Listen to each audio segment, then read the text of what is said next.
观众朋友平安，欢迎收看 TBS 新闻大白话，我是王简秋。首先介绍这一节跟我们去讨论国际国内议题的来宾，第一位是耶鲁政治学博士郭正亮亮哥，大家平安。政大外交系教授吴崇涵老师，大家好。资深媒体人谢寒冰，主持人好，大家好。当然，全球一再会讨论到，就是美国的选情，拜登退选了。宣布退选之后呢，有这个媒体，当然各国媒体，不管法国各国都一样，第一时间赶快插播报道特报，而 CNN 主播还泪洒现场。看看这段画面。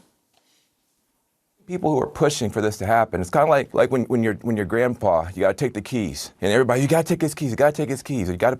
And he's fighting, and everybody's so frustrated. And then you finally get the keys back, and then you just cry. Because this is somebody that you love. This is somebody that you care about. This is somebody who was there for you. This is somebody you wouldn't be here without him. And you have to take something from him.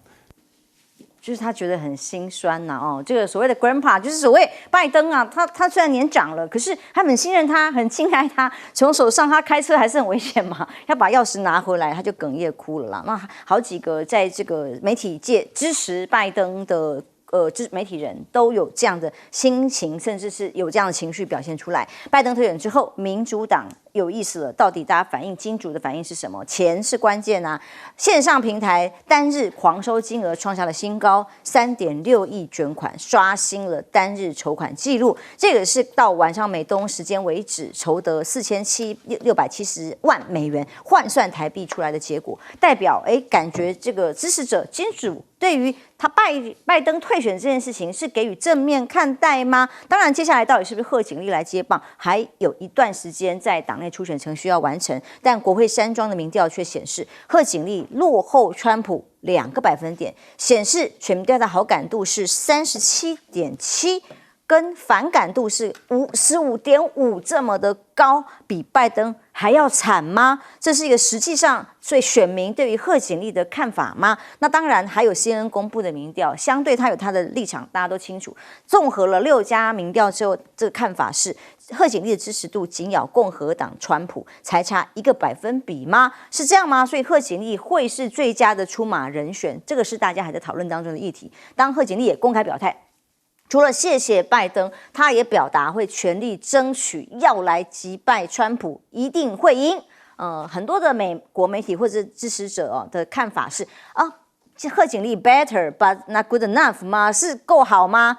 可以好到赢吗？优势是什么呢？当然，现任副总统是有行政资源在身上，还可以动用拜登竞选基金7点多亿啊，这也是大家分析的看法之一。所以在这个金主还有募款资金的衔接上，相对的容易跟顺利。但拜登这9600万美元竞选经费何去何从，才是保障贺锦丽真正能够接手接棒的最重要的关键。但劣势是什么呢？奥巴马有没有挺？他发了长文来赞美拜登，可是却只字未提贺锦丽。裴洛西呢，他也还在挡贺锦丽吗？那他强调从上个礼拜开始，各种开会公开的私下的表示，都认为好像是需要公开程序，也对于贺锦丽有意见，他并不支持。那当然劣势还有贺锦丽本身的2大条件，她不是白人，同时她是女性。这件事情是不是也对于选情可能会有影响，以至于包括众议员不挺贺锦丽的声音，也纽约众议员这一位他也表达不挺啊。他说，试图要拜登退选的人也没有想要贺锦丽接棒啊，不感兴趣的意思是，现在党内在分歧当中有没有可能真的顺利产生一个候选人，而这个总统接棒的人是不是能够团结党内，都还有问题。所以过来人劝美国民主党别换拜登嘛，这谁劝的？没有啦，谢龙介啦。那以国内的情况他来说，如果本党有惨痛的经验国民党2005年的换朱立伦惨败换人是错的吗？是为什么呢？那当然2024年还有国民党的侯友宜是金溥聪喊着要挺着胸膛倒下去，坚持没有换好还是不换好？现在对于民主党来讲也是一个难题，因为如果换了，说不定也没有原本好呢，那大家就开始觉得那早知道不要换，但是换了有可能更好吗？现在贺锦丽必须要先赢得这几个人，包括了蜜雪儿这个奥巴马的前第一夫人加州州长 Newsom， 不过 Newsom 现在已经表达出来要挺贺锦丽了，那密西根州的州长惠特莫等等的，那贺锦丽带来的是什么？那也有人正面看法，那亮哥怎么看呢？他真的会带着民主党有机会翻身，或是把盘势翻转回来吗？不，那个 Michigan 的州长 Whitmer 之前也表示过他不会选。虽然川普点名过他，对，不过因为他跟 Newsom 的行情稍微好一点，不过两个人都表示过不会跟贺锦丽初选啦。那现在就是差一个公开程序嘛，那他们把它叫做一个 mini primary， 或者叫闪电初选 blitz primary 啊。那大概要很短的时间，反正要有一个公开程序了啊。那我认为那些年轻人不想选，是因为他们2028有更好的机会，因为川普只能当4年啊，所以本来自己就有前途嘛，何必把自己栽在这里啊？而且跟川普选，你会浑身都是伤啊！那个人做什么四面开弓啊？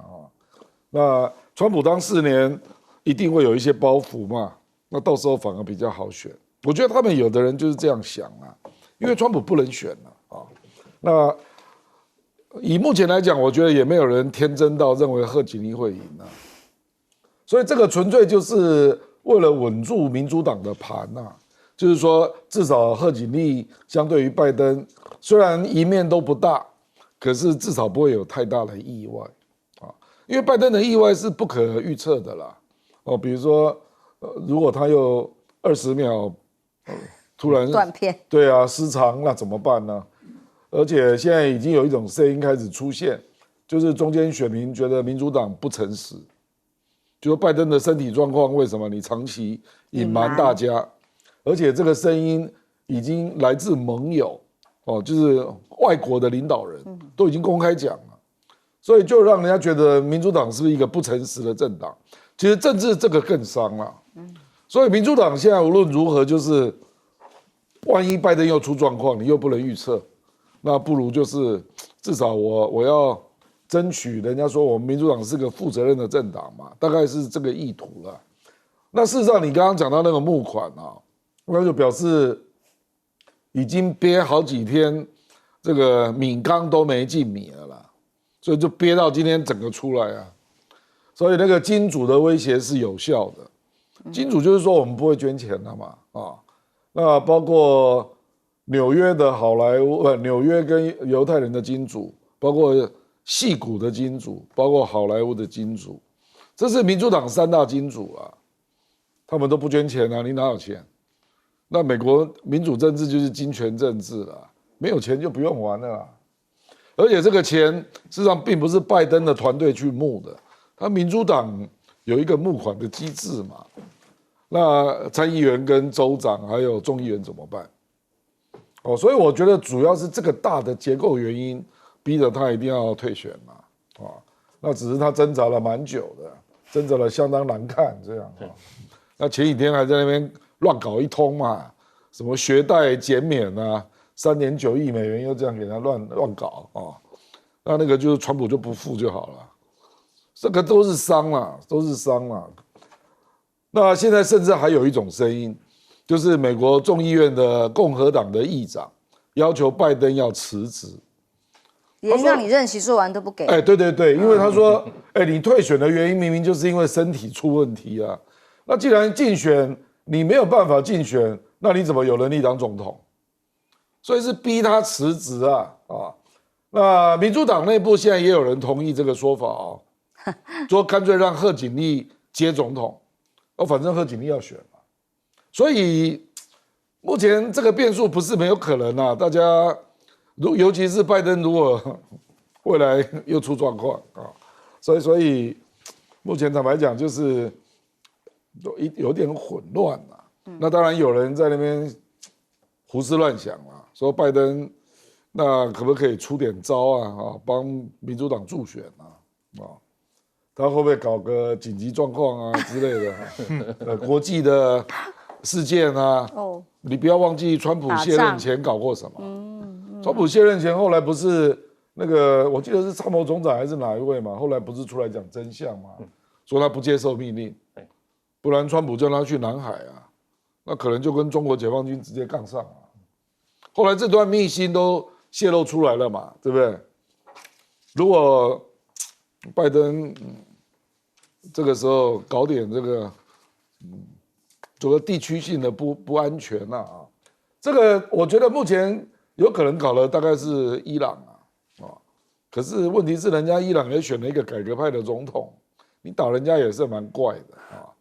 那北韩跟台海战争，我认为都很难因为这个扯到的对象都是核武国家不过就表示大家已经在胡思乱想，找不到招了啦。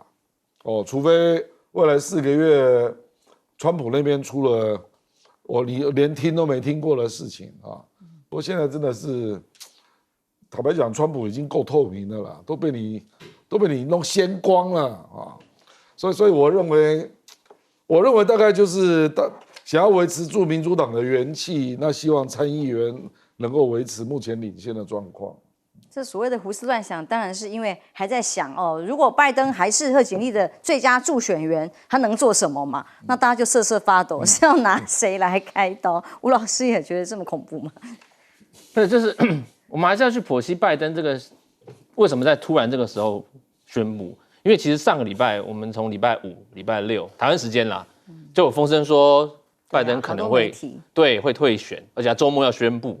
而且还说什么有人在起草拟稿，是退选宣言。事实上也没有啊，就时差的确没有错，是周末宣布美国时间。对，重点来了，可是又有风向提出来说他要选到底，拜登也说我要选到底，而且还有刚才亮哥讲的，还有说什么政策都出来所以我觉得拜登的团队他们有两派，有2挂那当然他团队很大，可是核心幕僚跟着拜登大概就1、2位到3位。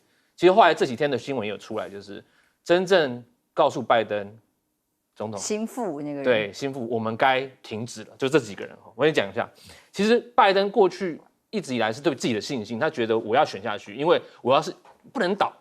你看川普被打了都站起来 fighting， 我还要 fighting， 因为我爸爸告诉我，我要继续努力，因为他爸爸以前不如意的时候，穷愁潦倒的时候，又站起来的时候教了拜登，所以拜登一直说我学习我爸爸，绝对要继续打下去。再来就是他核心幕僚，我以前讲过，像。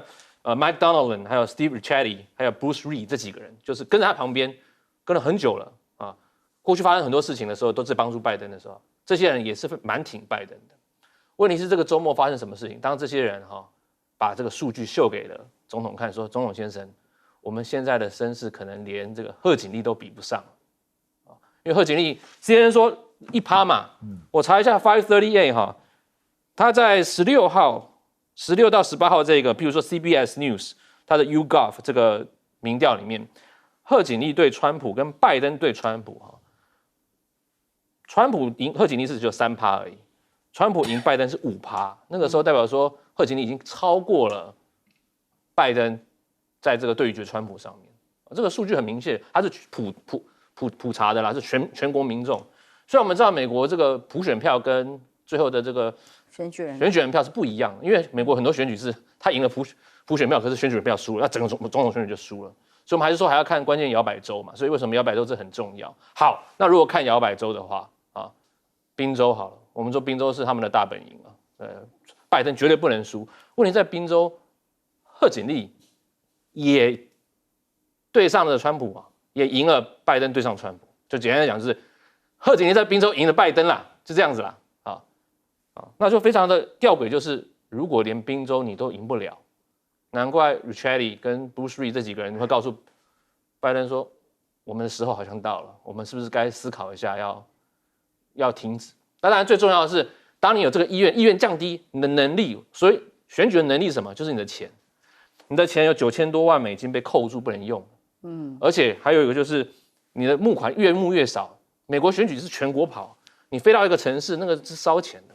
你没有选举经费是很难选下去的，所以我们可以看到说，当拜登一说我不选了，单日冲上15亿台币的这个，真的有点尴尬。对，就4670万美元，就是台币在15亿全部进去了，代表说我们要支持这个新的换一个人那当然我们可以再讨论说换一个人到底好不好了贺锦丽，其实贺锦丽她中文名字应该不叫贺锦丽，那是她当年在加州要选举的时候取了一个贺锦丽。你在美国讲贺锦丽，没有人知道贺锦丽是谁，他们用哈里斯 Harris， 那才是真正的名字那当然换了贺锦丽好不好？我们大家讲贺锦丽其实他在很多地方做的没有那么积极，没有那么到位。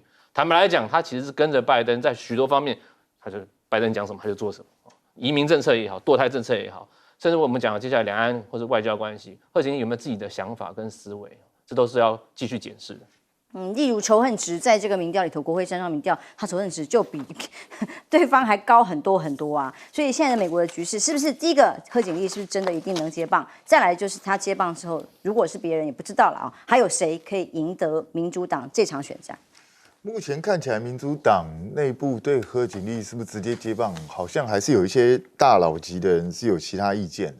可是问题是，就是一个现成的问题，就是如果不是贺锦丽接棒，光是前面这一些竞选基金，你要怎么样转换，都是一个麻烦的事情。而且其他的人在现在这个局面里头来接这个棒，他们会愿意做这件事情吗？我是高度怀疑啊，因为现在这种情况下，我想没有一个人认为自己上去就能够打败川普吧？我想不会有人有这种想法吧？所以这个时候去接这个到底是好还是坏？所以我个人是认为，虽然可能还有很多人对贺锦丽会有点犹豫，但是到最后可能就会只好默许这个状况，因为现在只要贺锦丽不要再出乱子就好。其实拜登让人家觉得最可怕的就是，因为你根本不知道他未来会干嘛，就你不知道他下一步会不会突然之间就晃神就干嘛，就完全这个选举就走不下去了，所以变成民主党也是不得不去换这个东西。那当然，贺锦丽上来也未必会比较好。龙介先担心的也不是没有道理啊。因为国民党也示范过一次给大家看，就很糟嘛。谁比得上台湾呢？对，但是问题是，其实这次民主党的状况跟国民党那次的状况是不一样的。我讲实在话是不一样，因为那一次洪秀柱本来是要抛砖引玉的，就抛砖引玉抛到，居然国民党没有半个男人敢站出来，就是变成他一个站，所以整个国民党没有一个男人是个东西嘛，不就是这样子啊？就是这样才造成这样的一个结果啊。对啊，然后结果等到整个选情极度不妙的时候，朱立伦又跳出来说要把它换掉，所以把整个社会形象搞得极度糟糕。所以我必须说，跟拜登这次还是有点不一样。当然，拜登现在也有一些人会质疑说，你是不是以欺骗或干嘛？但是这种东西相对比较能够原谅，为什么？因为拜登自己显然是认为我自己还行的嘛，自己已经觉得自己很棒很好啊。所以我自己个人是认为他倒是没有什么欺骗的意思啊。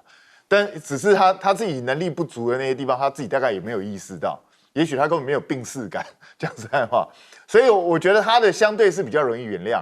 那现在对民主党来讲，他们大概就是总统这边就是看运气，看未来会有什么发展，但是重点还是在保住参议院。我觉得这个对他们来讲应该是首要的目标，因为总不能够全盘皆输吧。像国民党上次换的时候，是本来以为说好总统放掉好了，至少保住国会。就国会反而死得更难看，因为你整个给人家社会观感太差。但至少这一次民主党还没有演变到那样一个地步。可是问题是，这还要看贺锦丽上来之后，到底假设真的是他的话，上来之后他的表现到底如何？因为我们也都知道，之前大家对贺锦丽颇有维持的最大原因就是，其实他也是蛮天兵的，他也常常会出一些状况啊。他出的状况也不见得比拜登好哪里去啊，所以这是未来最大的变数之一。全球都在看这个最新的美国选情的变化哦，当然全球都有在这个乱流当中。像《时代》杂志的封面，火速本来是拜登这个 panic 这个恐慌的封面，变成了他只剩一只脚还留着。贺锦丽走进来了吗？拜登退选还不是最糟的吗？日经的媒体分析，如果在贺锦丽领导下，民主党还没有办法团结，就像我们刚刚分析的，党内有各种不同的声音啊，互相再来内斗一下，这个美国的混乱不只是美国乱而已，可能全世界都会一起乱呐。拜登的历史性举动，让民主党跟美国走上了一条不确定的道路。前面好像也确定要输，不是川普当选中吗？现在还有不确定有没有可能有机会当选，是不是有好一点呐？但拜登退选的中国大陆的观点是如何呢？当然，微博热搜立刻第一名啊！大家一直在问，拜登宣布退出总统竞选之后，还可以接下来怎么发展呢？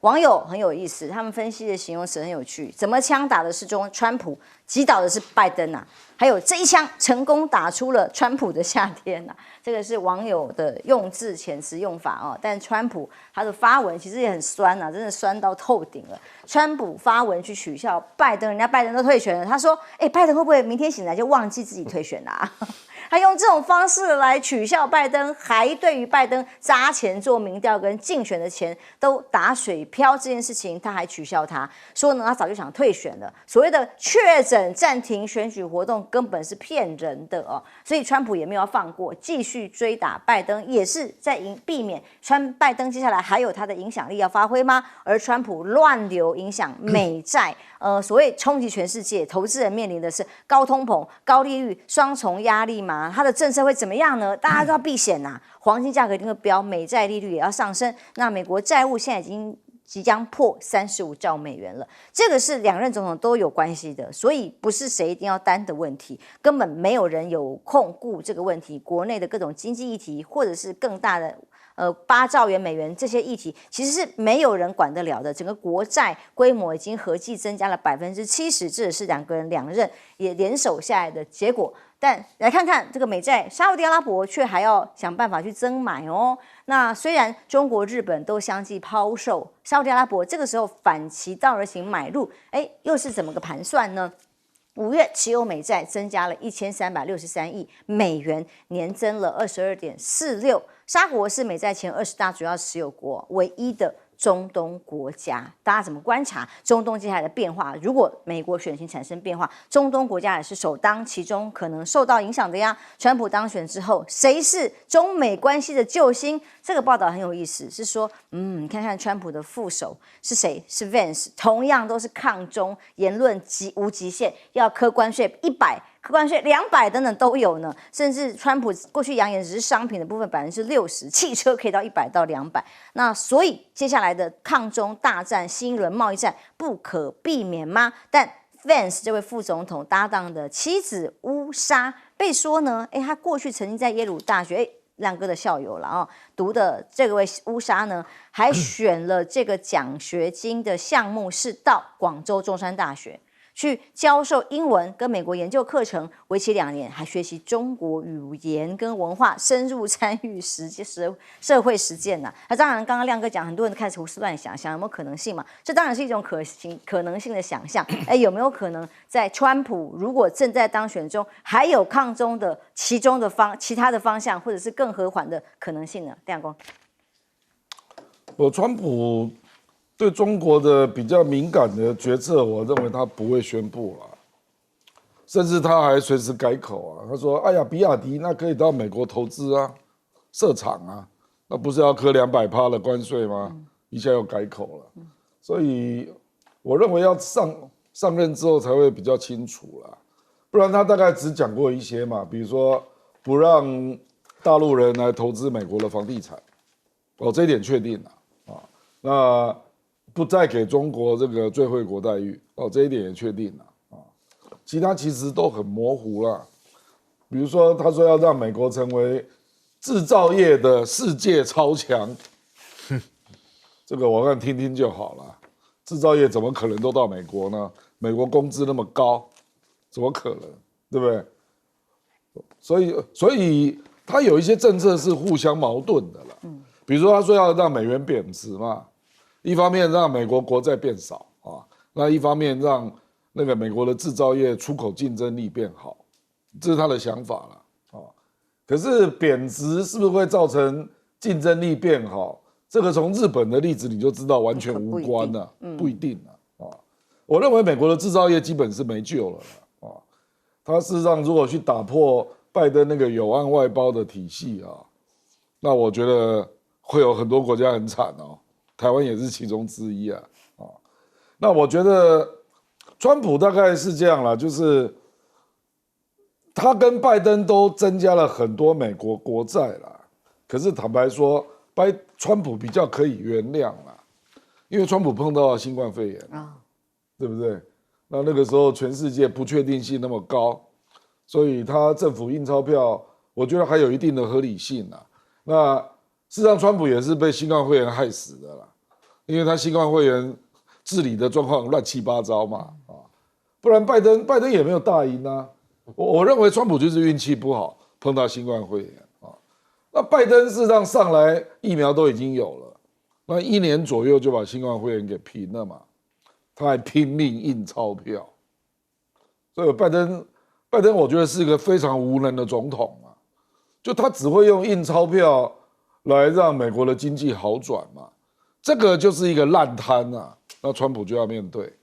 所以这个接近35兆的国债啊，我跟你讲啦，从明年开始，你第一个光是以现有的利率的状况，你1年的预算1兆就没了，光是付利息啊，因为美国政府的可用的税入啊，1年大概只有5兆左右，那他每次都给人家用赤字预算嘛，民主党的传统都给人家搞到6点多兆啊。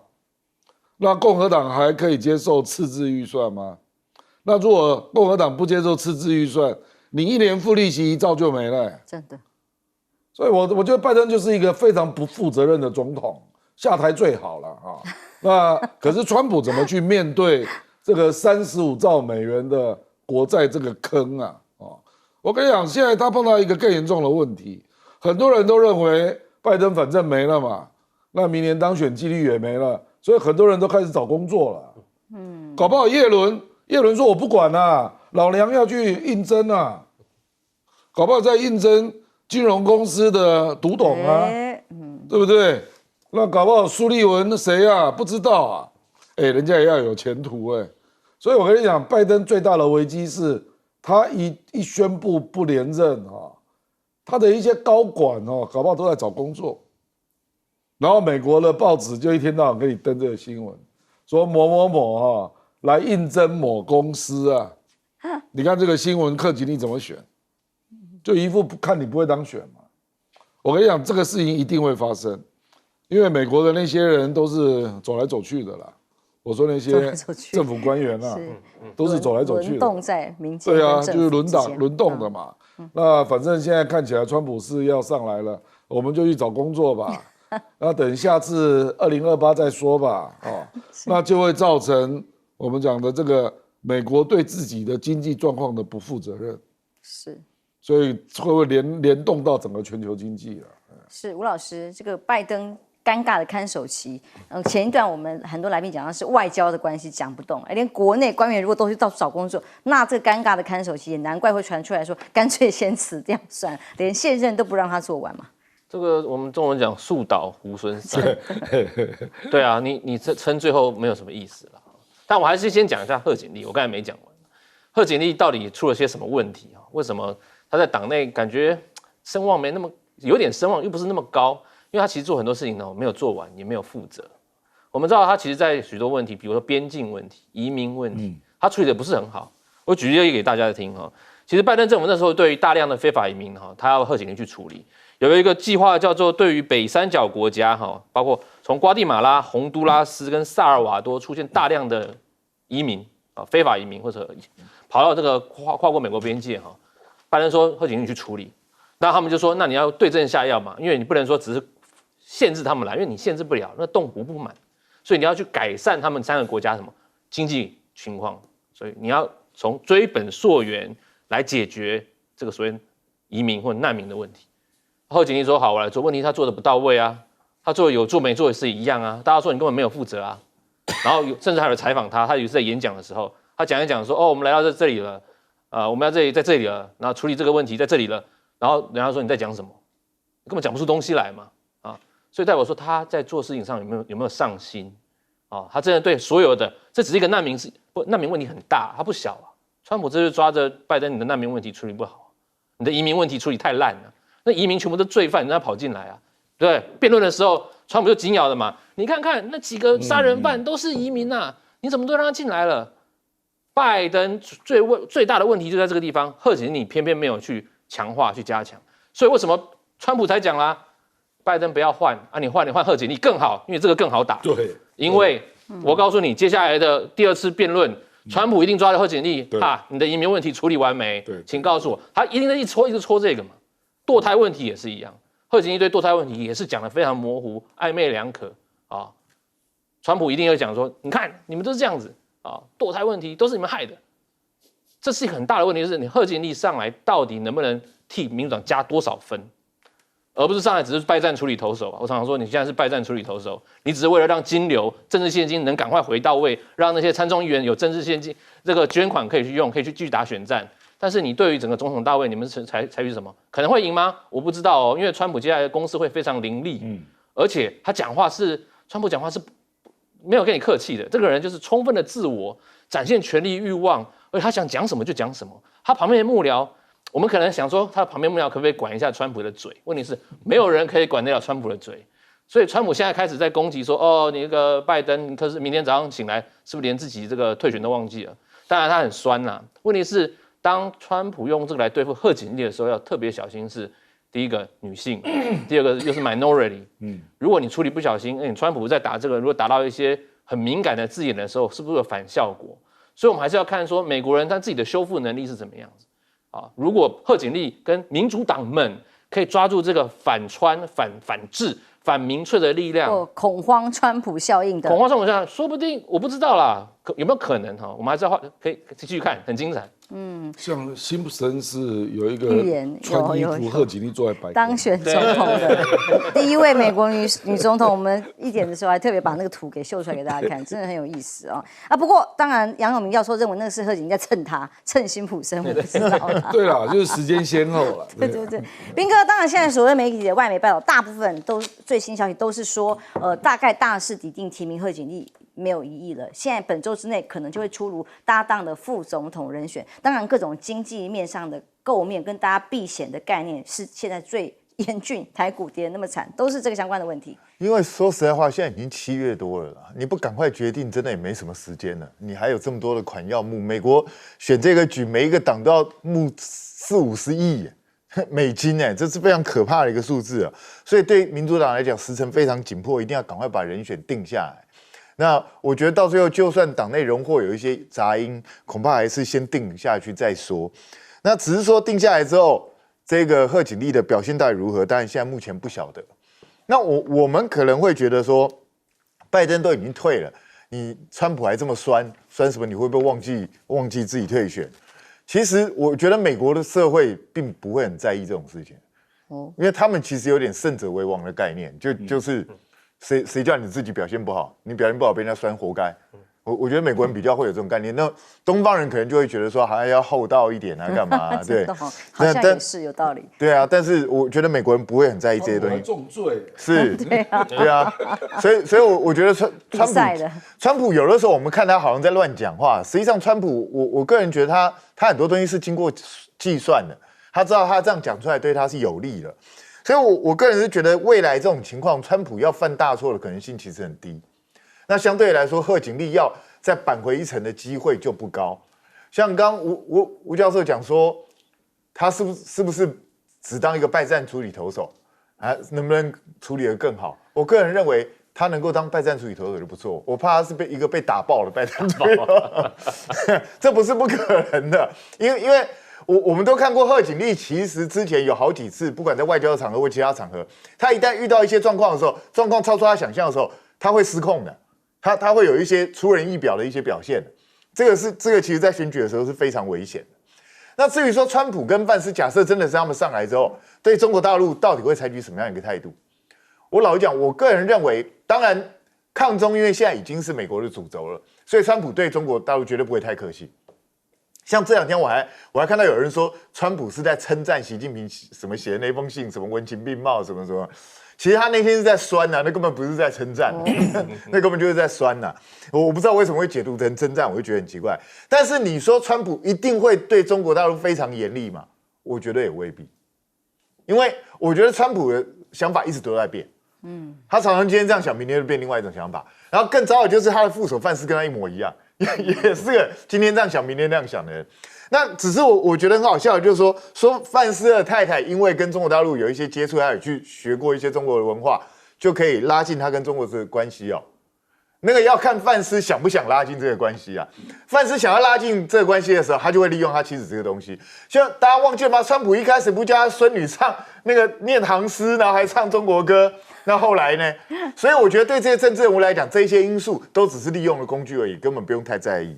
对啊，所以在亚洲国家来讲，日韩大概担心自己是被利用的工具啊。当这个选情批变的时候，本来都跟拜登站队的朋友们、盟友们，现在最担心的其中数一数二，当然也有岸田文雄喽。日本很紧张，第一时间很多日本的媒体的报道推播非常的快。那岸田文雄公开讲话了，他说，拜登总统这个决定，退选的决定，是在考虑到最佳政治判断的情况之下做出来的哦。因为先前呢，这个岸田曾经跟旁边的人表示，这是日媒的报道说，跟他关系密切的拜登不是那一种会说自己要退出的人，所以说他自己不退，就不可能有人叫他退。那显然研判错误啦。那跟拜登是站得最近，各种自拍，各种友好，现在该怎么办？日本的民众又怎么看呢？日本网友就在这个新闻后面的回应是说，是不是暗示是不是要轮到你啦？哈，这个与岸田文雄不同，拜登如果是无辜的话，那就是你了吗？要以他为榜样退出了吗？这当然是网民的酸言酸语，但的确在岸田文雄内阁民调里已经是长期低迷，而且只会越来越低，一直没有回温的迹象。他的率领的内阁支持度21%的支持度，连续13个月已经低于30%了，甚至有70%。受访者都认为首相换人比较好，所以共同通信社还有个民调，我问谁最适合担任下任自民党的总裁，直接呢岸田文雄排到第6名去了，7.5个百分点也太惨了吧哦！所以像日本政府现在忧心的是跛脚鸭期间，刚刚讲嘛，国内大家官员找工作，国际之间的盟友之间更担心这个跛脚鸭的执政期间出现的漏洞。日本外务省从6月27号拜登跟川普辩论以后开始，就意识到拜登可能会退选吗？外务省的官员甚至在看到辩论会之后，一直说感到沮丧啦，担心拜登撑不下去。所以拜登政权在对中国议题上的合作伙伴来讲，日本就要重新调整或担心吗？或者说担心让中俄有机会趁虚而入吗？那日本当时打得最凶，挺得最凶，现在会不会反而成为被报复的对象？其中中国大陆的海警船已经连续213天航行在钓鱼台周边的海域，创12年来的新高。那这个日本海上保安厅公布的，又有4艘中国海警船出现。这样的做法，所谓把这个钓鱼台国有化为中国所有的最长纪录。Sony 企业界怎么看呢？他说日企非常害怕。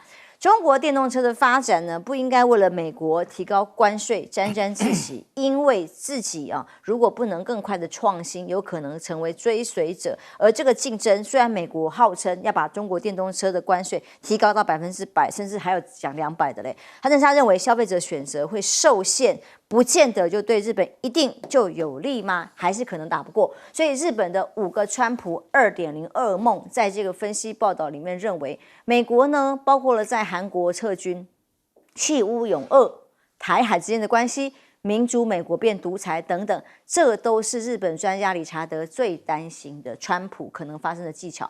因为过去有安倍可以去安抚川普好像还可以 hold 得住。但现在呢，日方会不会被美国变得予取予求呢？包括提高经费，各种的需求都要完全配合吗？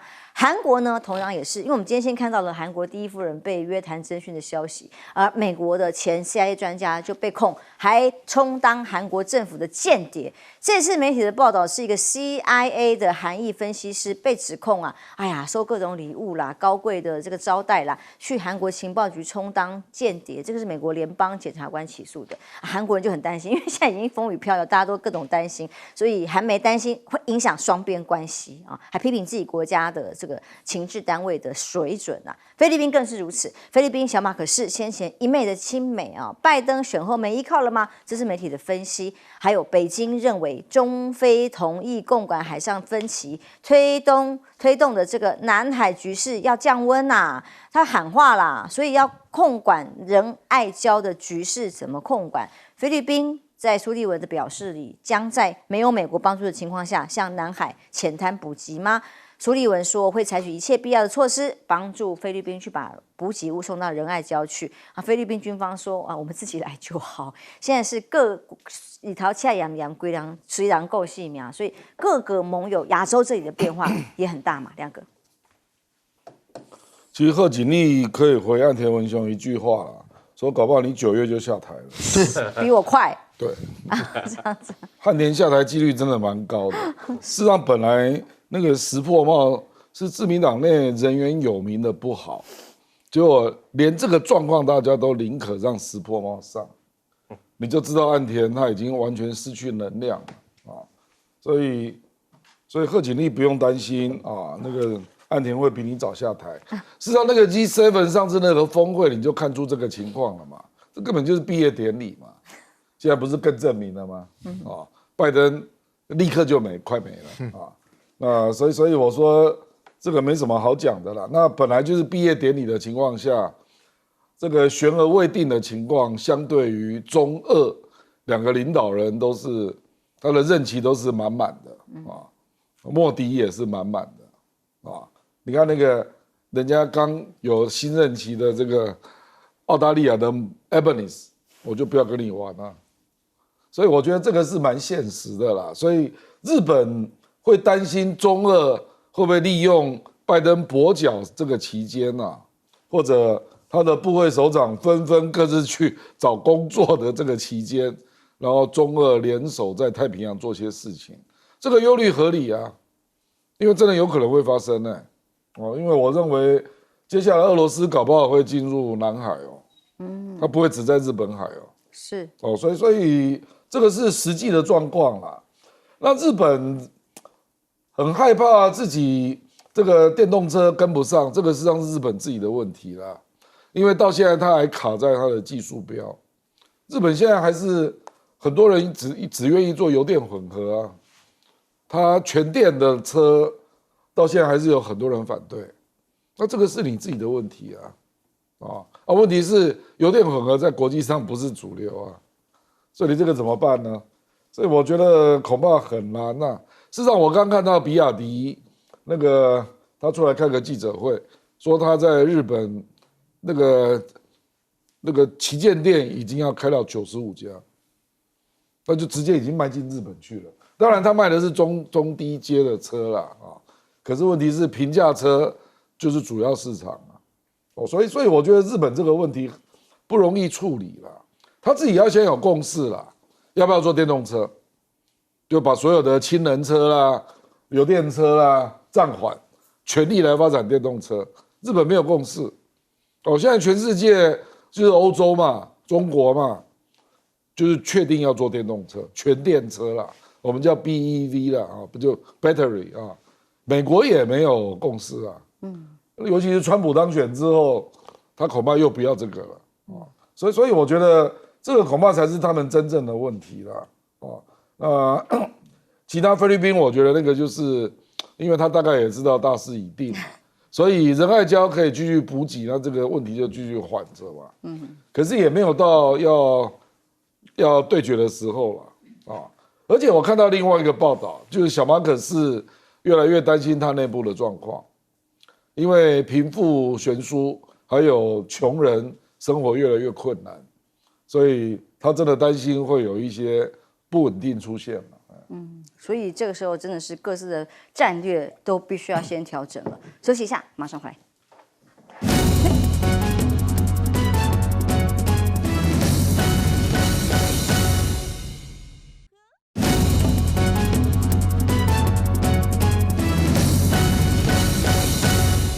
拜登特选的消息，当然台股今天重挫，台币也是那日韩股市都一样。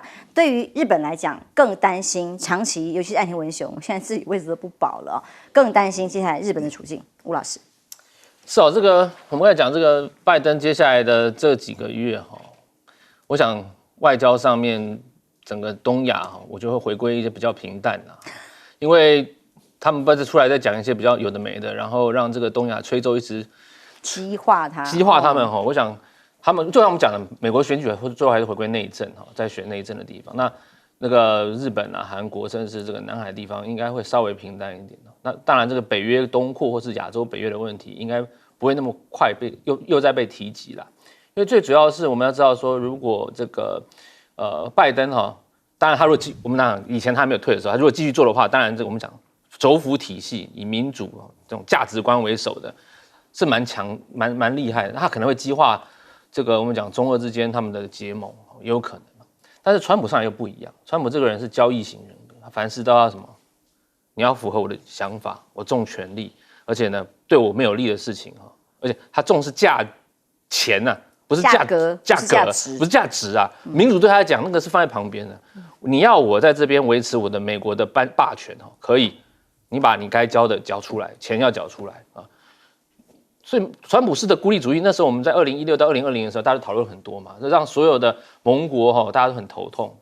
那假如这次川普真的又选上，那当然贺锦丽就不用讲了，川普再选上，那日韩甚至我们的东南亚的这盟国，他们必须要非常了解怎么样去符合川普的利益。我就讲嘛，就以台海来讲，川普对于台海问题，他不是太想要再去碰，他除非他要用来做他的交易的时候，特别是他在跟中国，我想。在贸易谈判的时候 ，bargain 的时候，对不对？不然的话，第一次川菜通话讲完，第二次是川菜通话，我说不要了，我不谈了。为什么？我要开始跟中国谈生意了，对不对？然后生意谈一谈，谈到有点瓶颈了，他要把台湾就丢出来，说来我们签一个什么台北法的旅行法，对不对？然后又派了2个什么克拉奇跟这个阿扎尔来，对。本来那个梅冈老板娘，美国驻联合国大使也要来，后来是因为他要选举了，他说，你不要来了啊。所以川普在所有的外交上面，他是充满交易的艺术。那如果我们要知道他是交易的艺术，这就很吊诡是，那接下来他可能一下把台湾放前面，一下把台湾放后面，一下把台湾放前面，一下把台湾放后面，那我们该怎么办？折腾啊！所以我想，民进党政府必须要非常了解这个所谓交易的艺术跟川普的人格。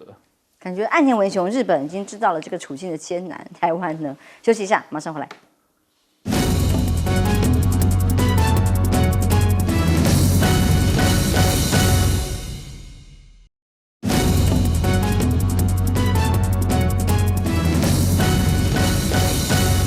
南海这里冲突，菲律宾一度摆出很强硬的姿态，现在也变了吗？